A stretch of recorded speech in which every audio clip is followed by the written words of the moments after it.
지금은 남의 땅 빼앗긴 데라도 봄은 오는가?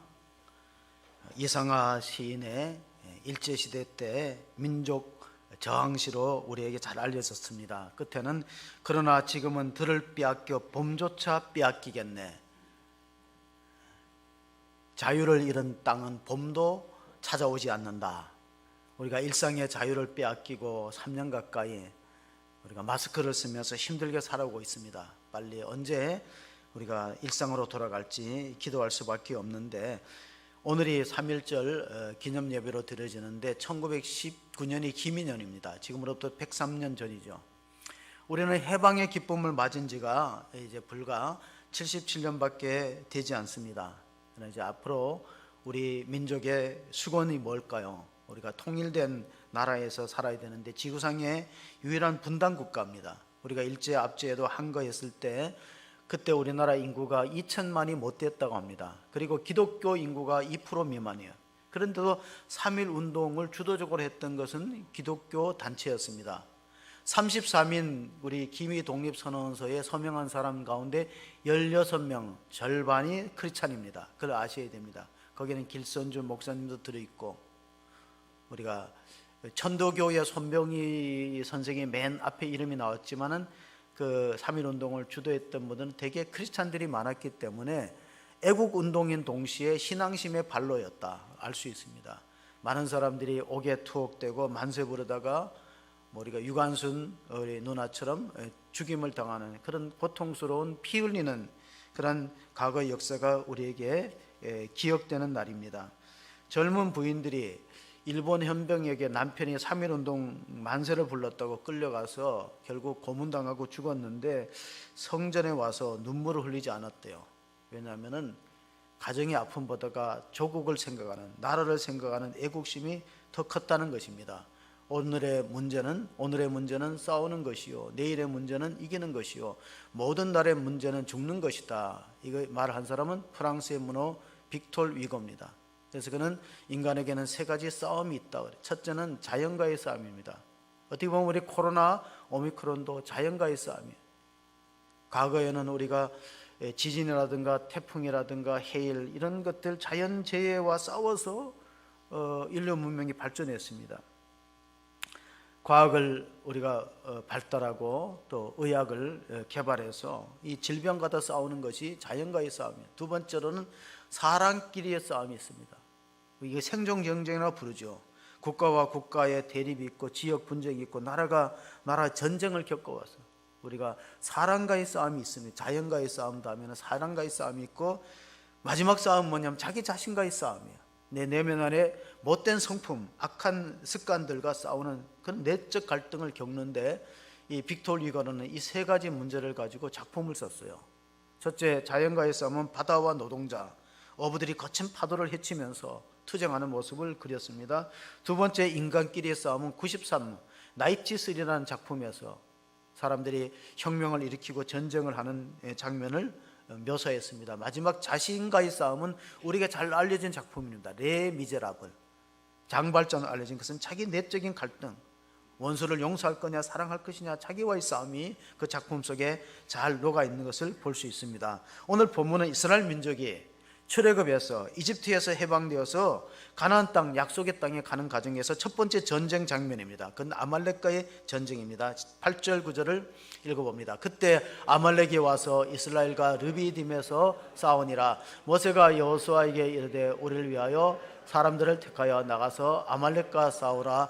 내일 내가 하나님의 지팡이를 손에 잡고 산 꼭대기에 서리라. 자, 모세는 자기 밑에 시종이었던 젊은 여호수아를 전쟁터에 보내고 자신은 산꼭대기에 올라가서 하나님의 지팡이를 잡았다. 왜냐하면 기도할 수 있는 장소를 찾았던 것입니다.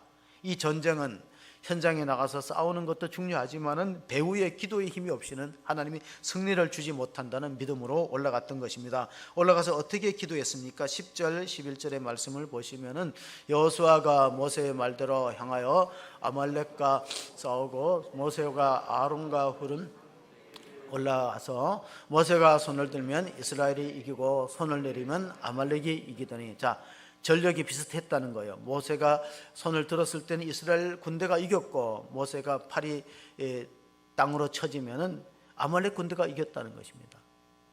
전쟁이라는 것은 밀고 당기고 왔다 갔다 하는 판세가 어떻게 결정될지 모릅니다. 그래서 결국은 어떻게 했는가?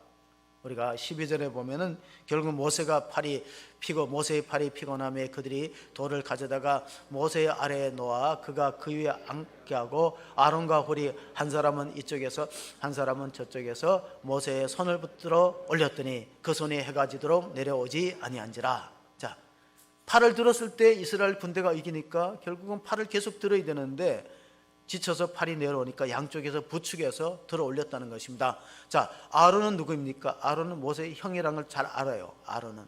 근데 또 한 사람은 훌인데, 훌은 누구냐? 요세푸스라는 역사학자는 훌이 그 미리암의 남편이었다고 그렇게 기록에 남겼어요. 미리암은 누굽니까? 모세의 누이입니다. 그러면 미리암의 남편이면은 족보가 어떻게 되나요? 왜 처남입니까? 매형이 되겠죠. 이 말은 우리가 이렇게 볼 수 있어요. 형제가 연합할 때 하나님이 기적을 주신다. 서로 분열하면 안 된다는 겁니다. 시편 133편 1절 3절 보시면 다윗이 쓴 시입니다. 보라, 형제가 연합하여 동거함이 어찌 그리 선하고 아름다운고, 머리에 있는 보배로운 기름이 수염 곧 아론의 수염에 흘러서 그 어깨까지 내린 같고, 헐몬의 이슬이 시온의 산들에 내린 같도다. 거기서 여호와께서 복을 명령하셨나니 곧 영생이로다. 형제가 연합하는 곳에 생명이 있고 기적이 있다는 겁니다. 그러나 분열하고 다투면은 죽음이 있고 패배가 있죠. 정치학에서는 이런 말 합니다. 보수는 분열로 망하고 진보는 부패로 망한다. 정치학에서 쓰는 말입니다. 자, 손을 들었다는 건 무슨 뜻이 있습니까? 기도했다. 우리가 일상적으로 기도했다는 것이 대표적인 의미입니다. 그런데 또 손을 들었다는 것은 항복했다는 뜻도 있어요. 벌을 쓴다는 뜻도 있습니다. 제가 고등학교 때 숙제를 안 해간 적이 있습니다.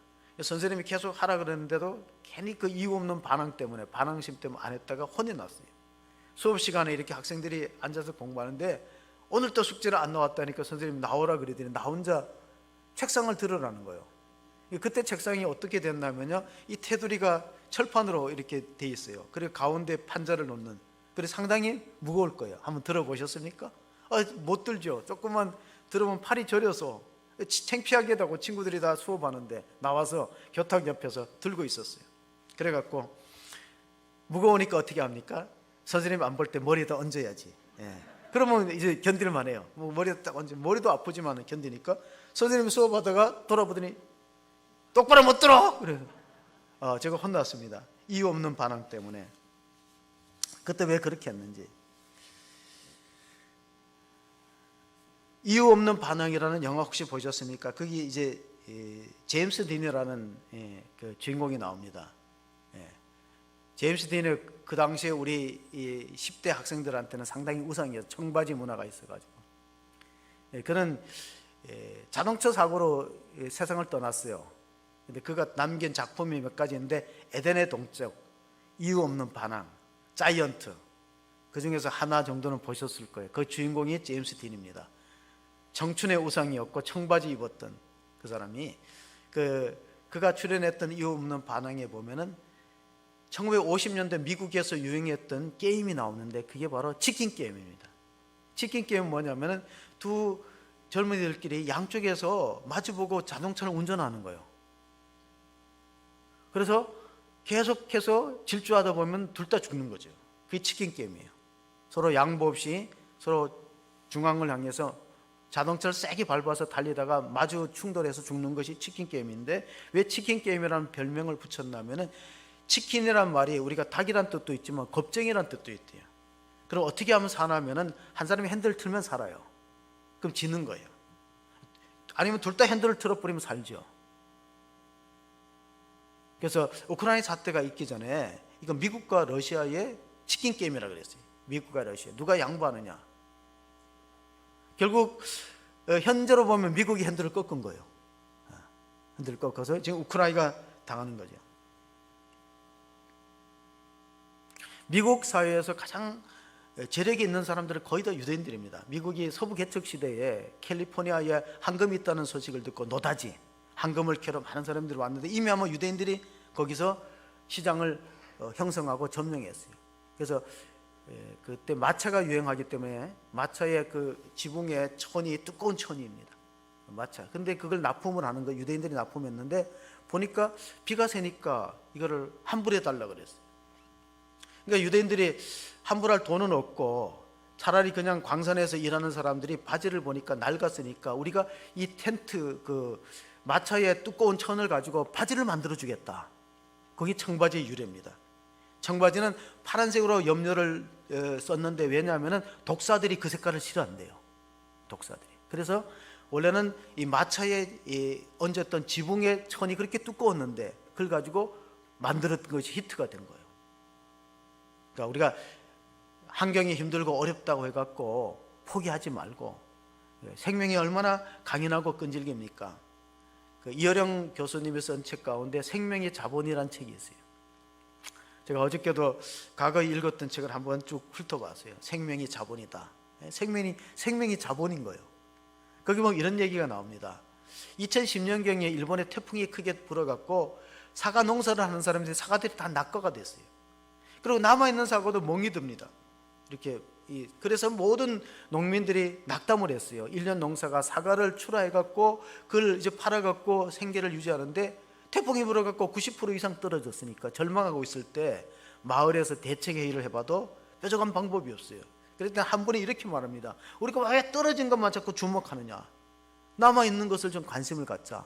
긍정적인 믿음을 갖는 사람이 있었어요. 그래서 그걸 백화점에다가 뭐라 팔았냐면요, 태풍해도 떨어지지 않는 사과, 태풍이 불어도 떨어지지 않는 사과, 합격 사과를 백화점에 납품했는데요 10배 이상의 가격을 붙여도 불티나게 팔리는 거예요. 왜? 이걸 먹으면 대학교에 붙는다. 그런 것 때문에 그러니까 발상의 전환이죠. 그게 이제 생명은 자본이라는 이어령 교수의 책에 나오는 하나의 예예요. 그래서 우리가 힘들고 어려워도 낙심하지 말고 지금 우리가 과거 역사를 돌아보면은 지금 그 우크라이나는 2000년도에 그 2007년도인가요? 러시아가 소련이 해체되면서 그 우크라이나가 독립국가가 됩니다. 독립국가가 됐지만은 2014년도에 독립국가가 돼서 얼마 안 있어서 2014년도에 러시아가 크림반도를 장악해 버렸어요. 이게 두 번째 공격이죠. 지금 키예프를 공격하는 것은. 근데 그 크림반도에 우리 한국 역사와 관련된 곳이 있어요. 그럼 크림반도의 그 휴양지가 얄타입니다. 얄타. 휴양지에 그때 1945년 2월 달에 독일 나치가 멸망하고 나서 3개국 정상들이 거기서 모여서 패전 이후에 그 국제 문제를 의논했는데 그때 우리가 3.8선이 거지는 거예요. 얄타회담에서. 그래서 북쪽은 러시아군이 주둔하고 이렇게 된 거예요.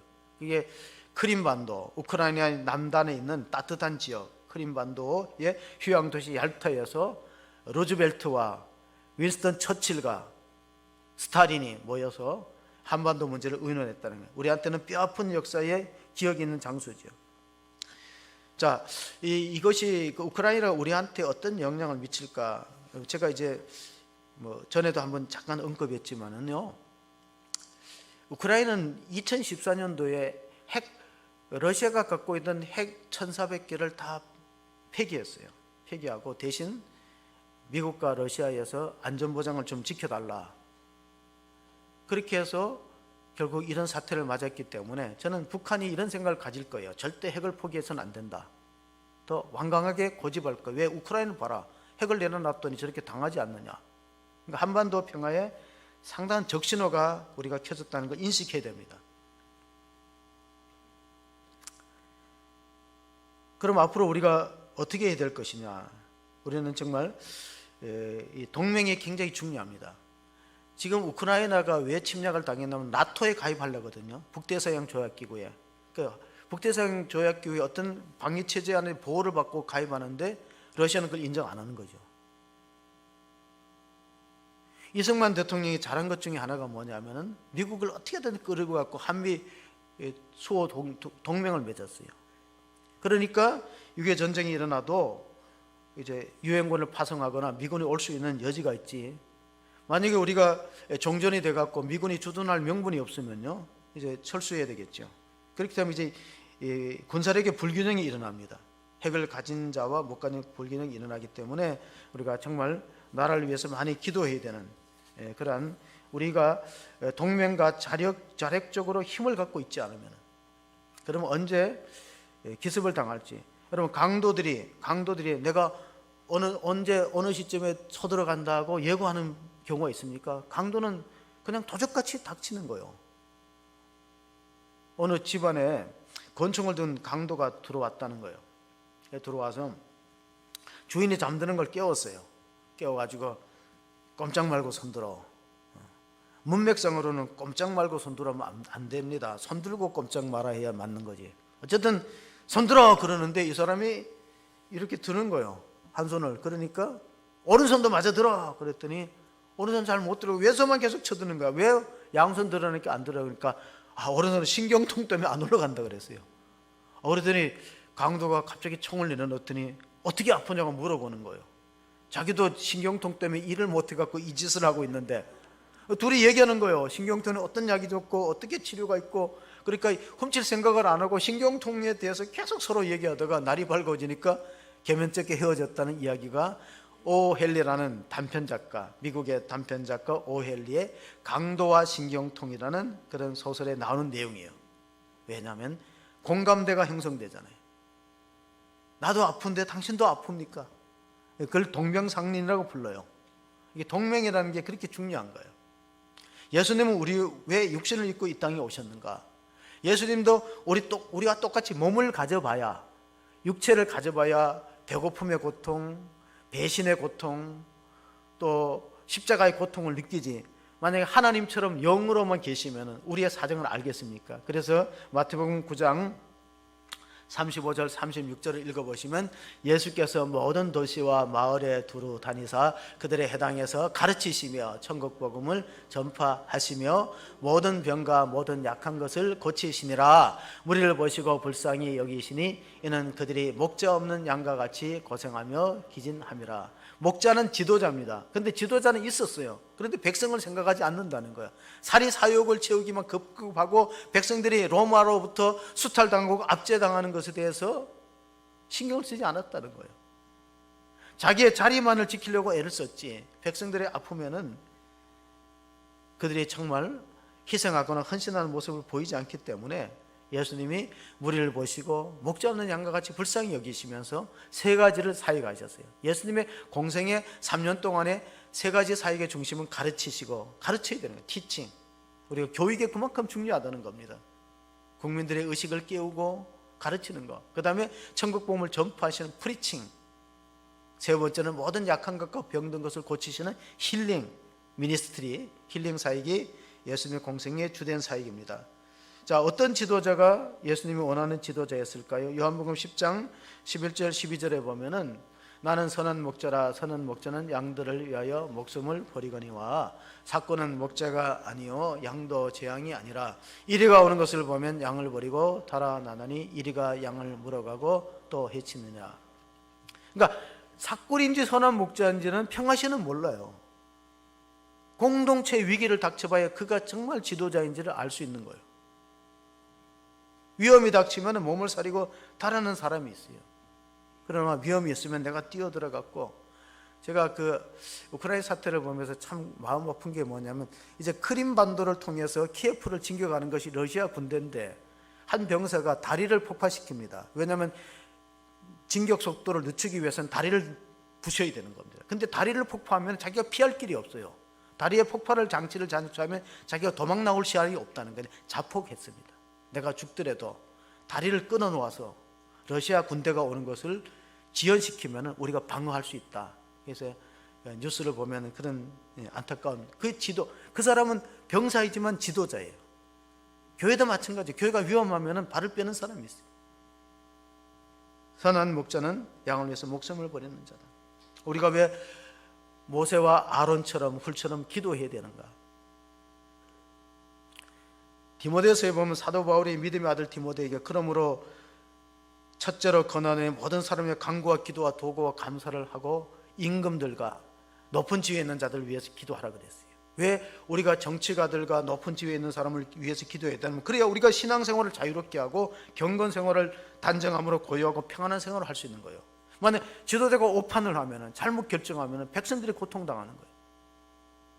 그래서 우리는 디모데전서 2장 8절의 말씀처럼 우리가 이렇게 기도할 필요가 있습니다. 같이 봅니다. 그러므로 각처에서 남자들이 분노와 다툼이 없이 거룩한 손을 들어 기도하기를 원하노라 그렇습니다. 중보 기도의 힘이 세기 때문에 좀 남자들이, 가정의 제사장들이 손을 들어 기도하면은 오늘 이스라엘 민족에 승리를 주셨던 것처럼 우리들의 가정에도 승리를 주실 줄로 믿습니다. 가정이 회복되면 교회가 회복되고, 교회가 회복되면 민족이 회복되는 겁니다. 그러니까 남자들이, 가정의 제사장들이 손을 들고 기도해야 되는 거예요. 하나님 앞에 거룩한 손을 들고 기도하기를 힘쓰면은, 가정의 제사장이 뭡니까? 제사장은 향을 꺼트리면 안 돼요. 등불을 켜고 감람들을 여서 등불을 계속해서 성막 안에 켜야 되고, 또 분향단에 향을 피워 올려서 분향단에 올라가는 향은 성도의 기도라 계시록에 그렇게 해석을 했습니다. 사무엘 제사장이 자기가 하는 역할에 대해서 이런 말을 했습니다. 나는 너희를 위하여 사무엘상서 12장 23절 24절 나는 너희를 위하여 기도하기를 싫은 자를 여호와 앞에 결단코 범하지 아니하고 선하고 의로운 길을 너희에게 가르칠 것인즉 너희는 여호와께서 너희를 위하여 행하신 그 큰 일을 생각하여 오직 그를 경외하며 너희 마음 다하여 진실이 섬기라. 하나님을 향한 기도를 그치는 것은 죄를 짓는 것이라는 사무엘의 고백입니다. 나는 너희를 위해서 기도를 포기하는 죄를 결단코 범하지 않겠다 그렇습니다. 여호수아가 현장에 나가서 싸워도 거기서 승패가 결정되는 게 아니에요. 그 결정은 산꼭대기에서 모세가 팔을 들어 기도하고 아론과 홀이 협력할 때 이루어지기 때문에 우리가 여호수아 전도대의 이름으로 나가도 기도하는 백성들이 있어야 됩니다. 새벽에 성전에 깨어서 기도해야 되고, 또 우리 권사님들이 중보 기도하는 것이 얼마나 중요해요. 오늘 권사님들 화요일마다 교회를 위해서, 가정을 위해서, 몸이 아프고 연약한 지체를 위해서 기도하는 거 잊지 마세요. 사람이 많아서 중요한 게 세 사람이 기도했더니 승리를 주지 않았습니까? 그게 중보 기도의 힘입니다. 출애굽기 13장 17장 본문에 우리가 13절 14절을 다시 읽어봅니다. 여호수아가 칼날로 아말렉과 그 백성을 쳐서 무찌느니라.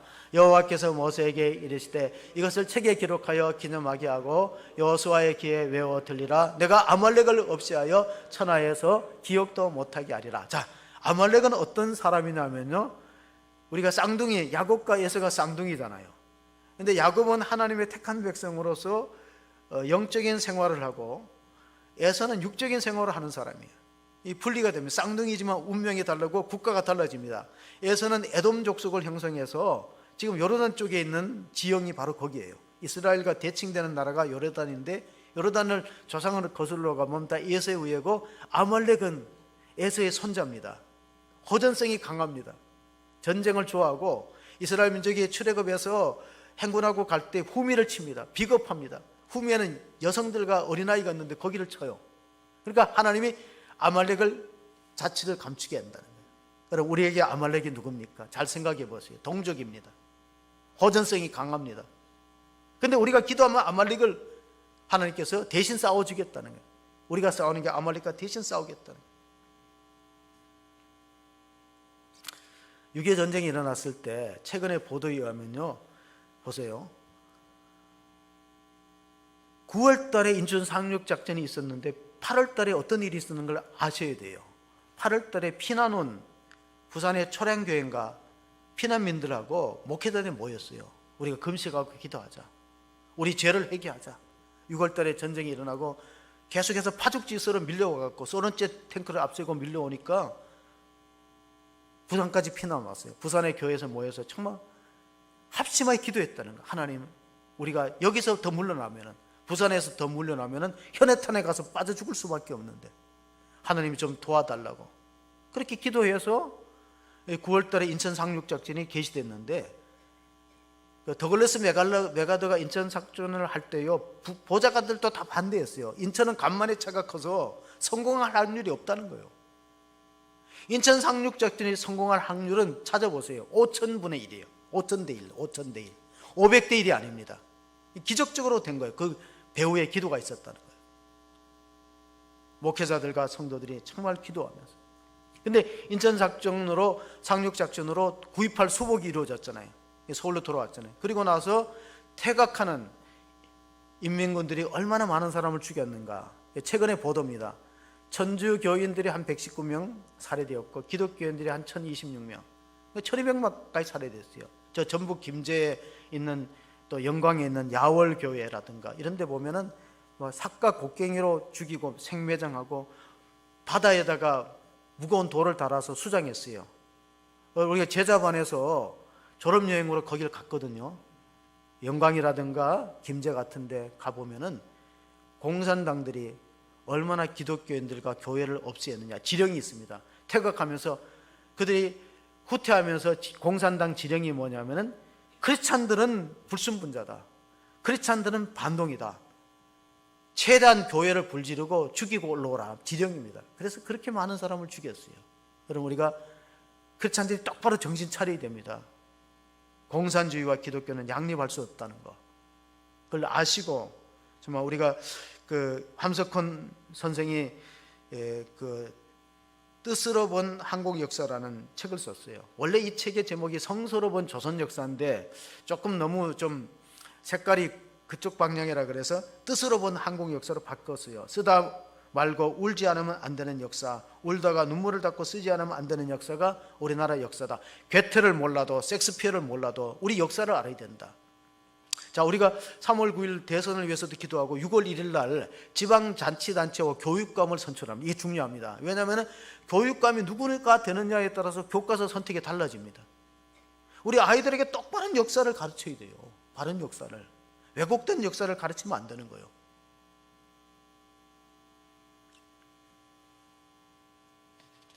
그러기 위해서는 우리 국민들이 깨어 있어야 됩니다.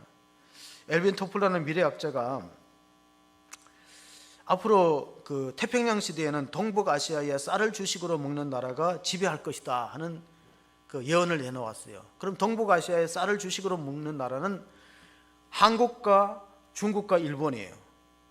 그런데 이 나라의 특징이 뭐냐면 주식으로 쌀을 먹는 나라의 특징이 젓가락을 사용합니다.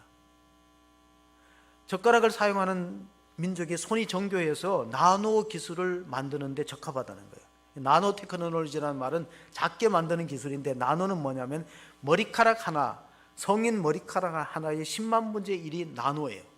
얼마나 미세합니까? 그런 것을 정교하게 할 수 있는 사람들이 한국 사람이라는 거예요. 우리가 기능 올림픽에 가면은 금메달을 따잖아요. 그러니까 쌀을 주식으로 먹는 환태평양 시대에는 그런 나라가 세계를 주도할 것이다. 그러니까 한국이 정말 평화적으로 통일만 이루면 일본을 훨씬 앞서고 세계 강대국이 될 수 있는 요건을 갖추고 있어요. 북한에는 관광 자원도 얼마나 많이 있고 지하 자원도 상당히 있습니다. 개발을 못해서 그렇지. 근데 문제는 복음적 평화 통일을 이루는 것을 기도해야 되고, 또 하나 우리가 그 엘빈 토플러가 제3의 물결을 발표했어요. 오래전에 베스트셀러가 됐죠. 제1의 물결이 뭐냐면은 인류는 3000년 동안 농사 짓고 살았어요. 변화가 없이. 그게 제1 물결입니다. 똑같은 생활이 반복되었어요. 그러다가 18세기 들어와서 이제 전기기관이 발명되고, 그리고 또 우리가 그 국부론이라든가 그런 이제 경제 이론이 들어오면서 산업화가 되는 게 18세기 산업화가 됐잖아요. 그 제2 물결이에요. 그리고 이제 20세기는 제3의 물결이라 그래서 정보화 시대입니다. 근데 이 주기가 얼마나 빨라지냐면 농업화의 물결이 3000년 동안 인류를 지속해 왔다면 산업혁명은 300년 금방 지나가고 정보화혁명은 30년, 4차 산업시대는 점점 더 빨라집니다. 그런 가운데서 이 맛도 변천됩니다. 제1의 맛이 뭐냐면은 소금의 맛이 제1의 맛입니다. 자, 제2의 맛은 뭡니까? 제2의 맛은 마요네즈, 케첩 같은 가공식품입니다. 근데 제3의 식품이 뭐냐면 발효식품이에요. 우리가 김장이라든가 김치라든가 또는 된장, 고추장 이런 건 다 발효식품인데 앞으로는 제3의 맛이 세계를 지배하는 거예요. 우리가 굉장히 유리합니다. 우리는 김치, 장, 고추장, 또 막걸리 이제 수출합니다. 발효식품이기 때문에 건강에 좋다는 거예요. 그러니까 세계를 지배할 수 있는 그런 요건을 갖추고 있는 게 대한민국입니다. 103세의 연세대학교 김영석 교수가 한 말입니다. 최근에 이제 강연도 하시고 그러더라고. 김영석 박사가 여수대학교의 교수를 지냈죠. 가장 오래 사시는 분 중에 한 분이요. 103세인데 이런 말 했어요. 믿는 사람들이 독서량이 안 믿는 사람보다 떨어질 때에 세상으로부터 외면당한다는 거예요. 그러니까 제가 자꾸 책을 읽으라는 이유가, 우리가 성경도 읽어야 되지만 믿는 사람들이 안 믿는 사람보다 책을 많이 읽어야지 무시 안 당하고 외면 안 당하는 거예요. 그러니까 성경만 읽어서도 안 되고 세상을 돌아가는 걸 알아야지. 세상이 어떻게 돌아가는가. 그래서 칼 바르트라는 신학자는 설교자는 한 손에 신문을 들고 한 손에 성경을 들으라 했어요. 성경만 봐서는 안 되는 거예요. 성경은 텍스트고 신문은 콘텍스트예요. 설교는 뭐냐? 텍스트를 가지고 콘텍스트에 어떻게 적용할 것인 것을 연결해야 돼요. 그러면 이 시대가 어떤 시대인가를 잘 알아야 됩니다. 이혜령 박사는 자기가 태어났을 때, 돌이 되었을 때 어머니가 돌잡이를 시켰대요. 그런데 책을 드는 거 보고 어머니가 그렇게 기뻐했다는 거예요. 대개 보면 돈을 짓거나 쌀을 짚는 걸 원하잖아요. 경제. 근데 그 어머니는 자녀를 그렇게 가르친 것 같아요. 너가 돌잡이 때 책을 잡으니까 너무 기쁘다. 저는 뭘 잡았는지 한번 물어봐 주실래요? 저는 붓을 잡았대요. 붓과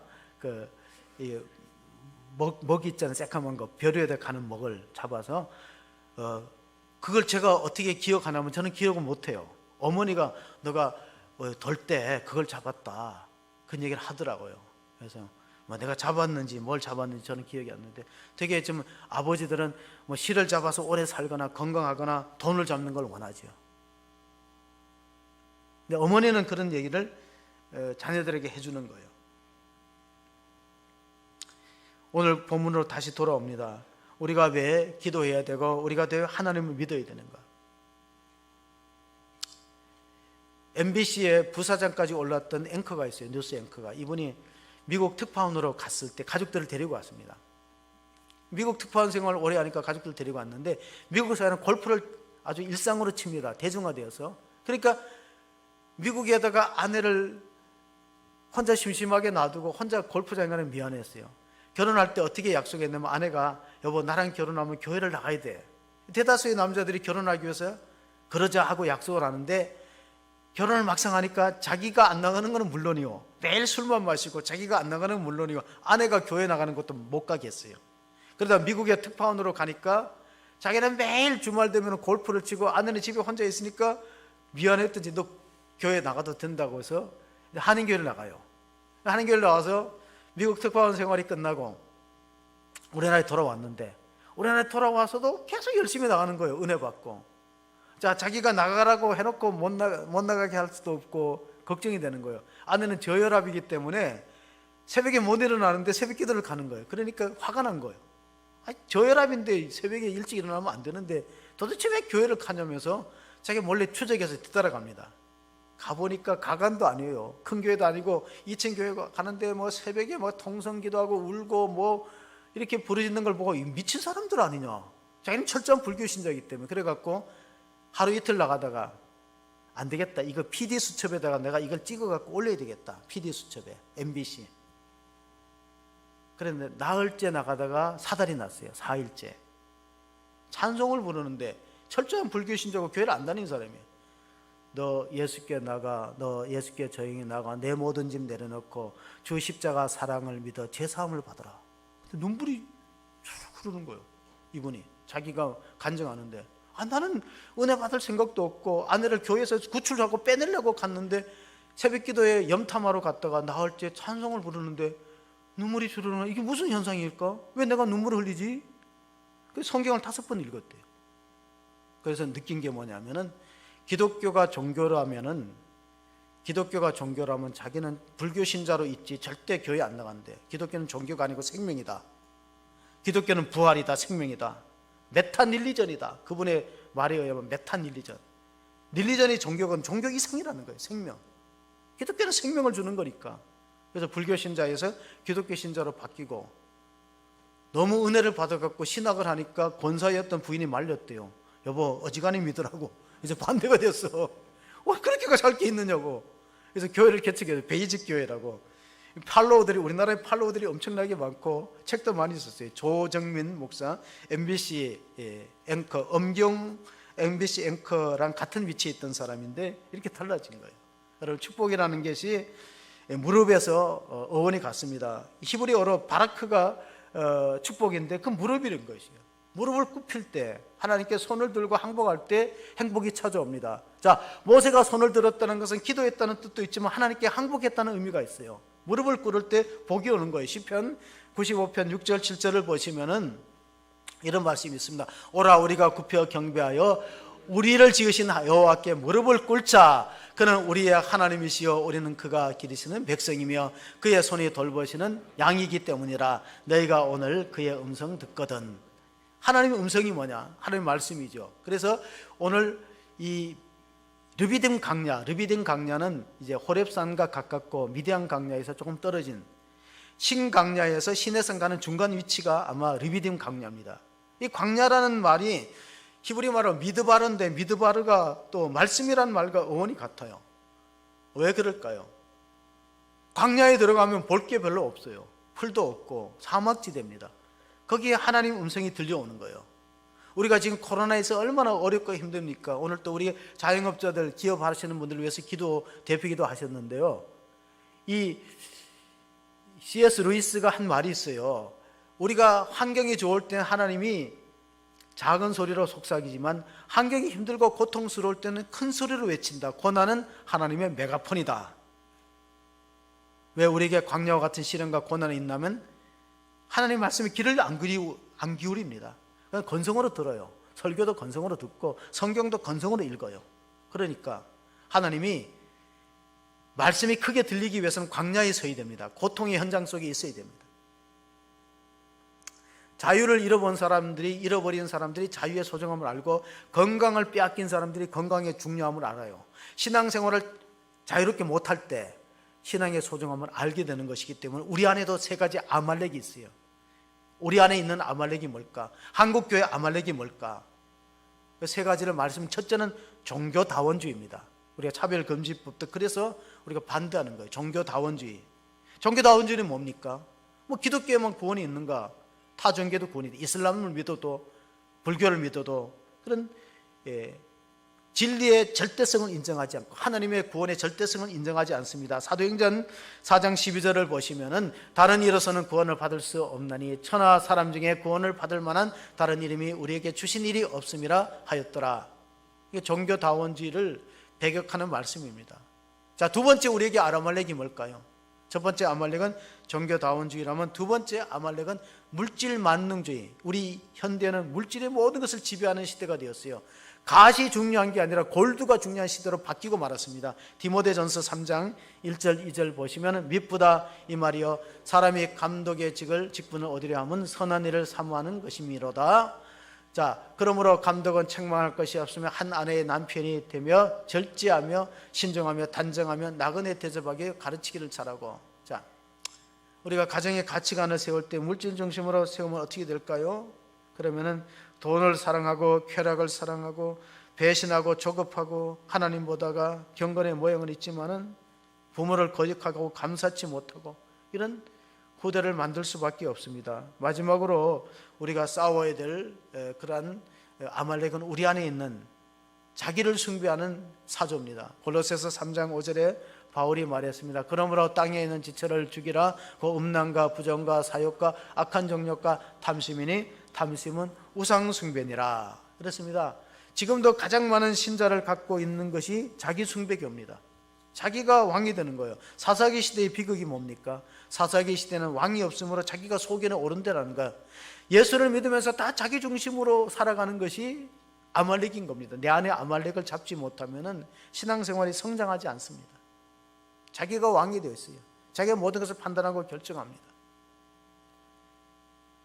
우리가 예수를 주라 그러면은 주님이 모든 것을 주관하는 것이 정상적인 신앙생활인데